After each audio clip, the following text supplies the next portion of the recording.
really is the step 3 part of this 3-step process. Now step 4 process, but the step 3 process we talked about for so many years. Ask, source answers, and then you must find a way to become a vibrational match to what you're asking for. In other words, you can't want something and doubt it and get it. You can't want something and be mad that you don't have it and get it. You can't want something and be impatient about it. The flight attendant said, "Thank you for your patience." And Esther said, "You're confused about who." You must be talking about the previous flight, because no patience happening here. You can tell by the way you feel whether you are in alignment or whether you are not. So we are eager to talk with you about anything that matters to you. We're going to help you to find some ways, if you want them, to line up easily with who you are and what you want. In some ways, some of the things that we will suggest today, you will stubbornly protest against a little bit, because it's just going to seem too simple.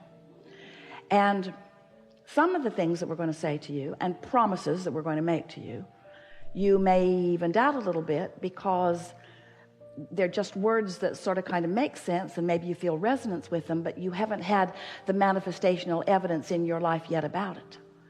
But we know that with just a little bit of listening and a little bit of resonating and a little bit of awareness and then a little bit of focusing, that you will find manifestational evidence about everything that we talk about here today. You're going to know precisely how your thoughts become the reality that you are living, so that not only you are aware of it, but others who are observing you as well. So as we've been talking to you about launching these rockets of desires, we also wrote a book about where they go. We called it the Vortex. It's this vibrational reality. It's this vibrational reality that you cannot yet see or hear or smell or taste or touch. You can feel it emotionally. Well, that's just annoying to people. We spent a lot of time trying to talk you into getting into the vortex where everything you want is. And you were very nice to us. No one ever got up and left the room. Well, just that one guy. But you were interested about the vortex, but you began saying things like, "Okay, so my fortune's in the vortex, Abraham. I want it to come out of the vortex and into my bank. Because it's nice knowing that I've created realities that I can't see yet, or that others can't see, but really, how long can this go on? How long do you think you can keep me hopeful about things that aren't tangible?" And we say, it was never your intention to come and live without the tangibility. You are in a time-space reality where you can measure your existence through your manifestations. We just want you to understand that if you've got a vibration going on that is keeping you from being a vibrational match to what you want, the manifestation that you want cannot come. And you wouldn't want it to. You wouldn't want it to. So then we began talking to you about, so here's all of this vibrational reality, and you're going, yeah, we accept it, get on with it. How do I get it into my reality where I can see it, where others can see it? And so we began talking about your point of attraction. For a while we called it a grid. It's your point of attraction. It's like the framework of who you are, looking for different ways to help you feel the reality of your point of attraction. Your point of attraction, where you stand. And mostly it's about how you feel right now. How do you feel right now? What's your mood?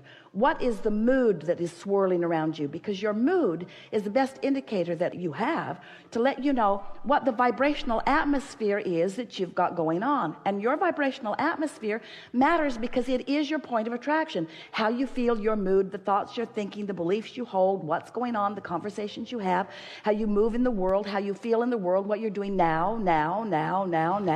Right now, you have a relationship with your vortex. Right now, you have a relationship with your vibrational reality. And the question that we want you to ask yourself is the relationship that you have with something that's in your vibrational reality, in your vortex, is the relationship you have one of holding it away? And you can tell by the way you feel whether you are holding it away or whether you are allowing it in. You can also tell by whether it's coming in or not.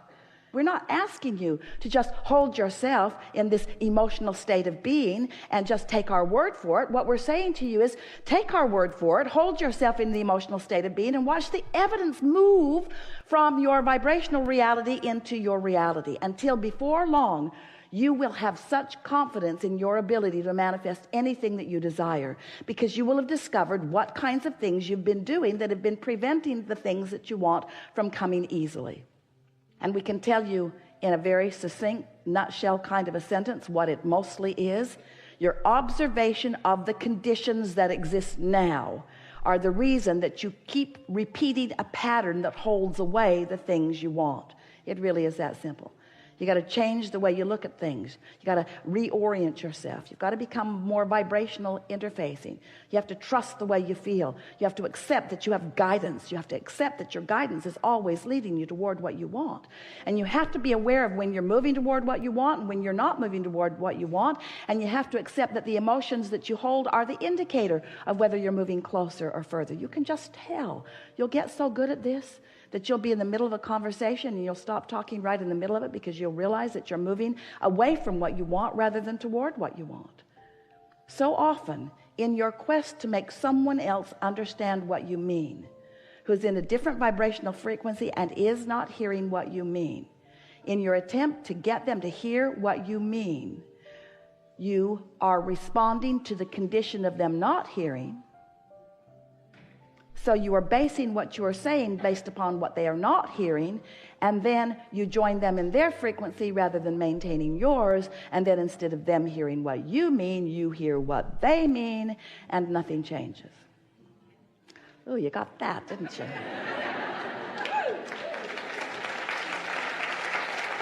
So let's just start talking about some stuff that's important to you, and let's make everything that we said just now more tangible for you.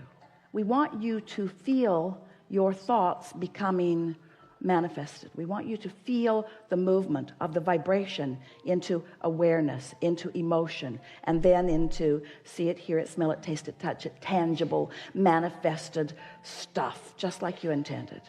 You're not here just to accumulate stuff, but you are here as a masterful creator. You're here to mold the energy. And how your life is playing out is evidence of how you're doing. What do you want to talk about? There's a lot of trouble in this room. A lot of trouble. Gonna have a wonderful day. Just relax and trust that it will unfold perfectly. I'm gonna give you a little demonstration of how creation happens. And we're going to tell it to you in a sequence of conversation that will open within you an awareness that will make what we're going to say next and all the rest of this morning together, it will make it make sense to you in a way that perhaps it never has before. You understand the concept of momentum. We like the analogy of the car at the top of the hill. Take the brake off, take it out of gear, and you decide you'll just nudge it to see what momentum's really like. So you nudge your car and it begins to move over the crest of the hill, and then you realize you don't need this demonstration. You know from life experience what momentum in this case will be. And so you come to your senses right away because you like your car, and you step out in front of it and you let it bump up against you, and the momentum stops because you caught it early. You wouldn't want to be at the bottom of that hill attempting to stop that momentum.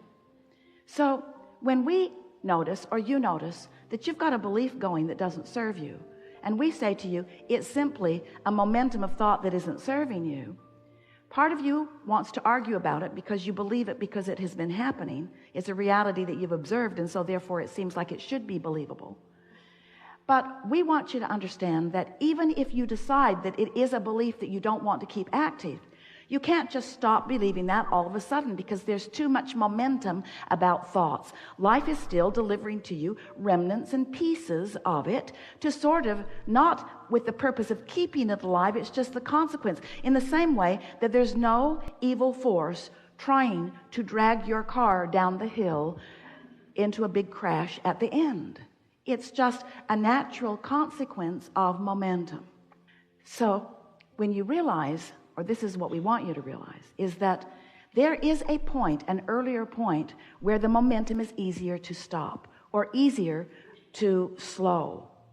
There is a point in every conversation on every subject where it's easy for you to begin the momentum in the direction of what you want. And that's that emotional place. That's that emotional center. That's that unconditional place. Hear these words and try to feel the resonance with them just a little bit. So, all right, you got that, didn't you? Everything about that makes perfect sense. There's nothing within you that argues with any of that. It makes perfect sense. So now let's introduce law of attraction to the equation, because law of attraction, which says that which is likened to itself is drawn, is of course the reason for momentum.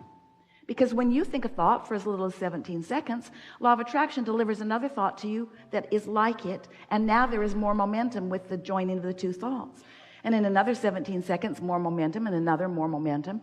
Cross the 68-second mark, and you've got momentum going. That's the point where you should have kind of wanted to get out in front of it before it bumped against you, because now when you get out in front of it, it might knock you down just a little bit. Momentum. So let's say that you are like a normal human, and you're thinking about your day, you're thinking about your life, you're thinking about your world, you're thinking about the personal things and the not so personal things. You're thinking a lot of thoughts. You're engaged with life. And some of the thoughts you think serve you really well, some of the thoughts you think don't serve you so well, but you're just thinking thoughts because there's thoughts to be thunk, right? So here is this thought about something that you want, and you're thinking about this thought of something that you want, and it starts in a gentle place. Let's say that you started early enough in the day that it was easy to get it going in that direction, so you're thinking about what you want on this subject. It might be a lover, it might be financial remuneration, it might be purchasing business real estate, it could be any number of things. So you're focused upon this desire, and so far so good. You're thinking about it, and it feels good to you to think about it. It feels fresh, feels exciting. The idea of it really feels good to you.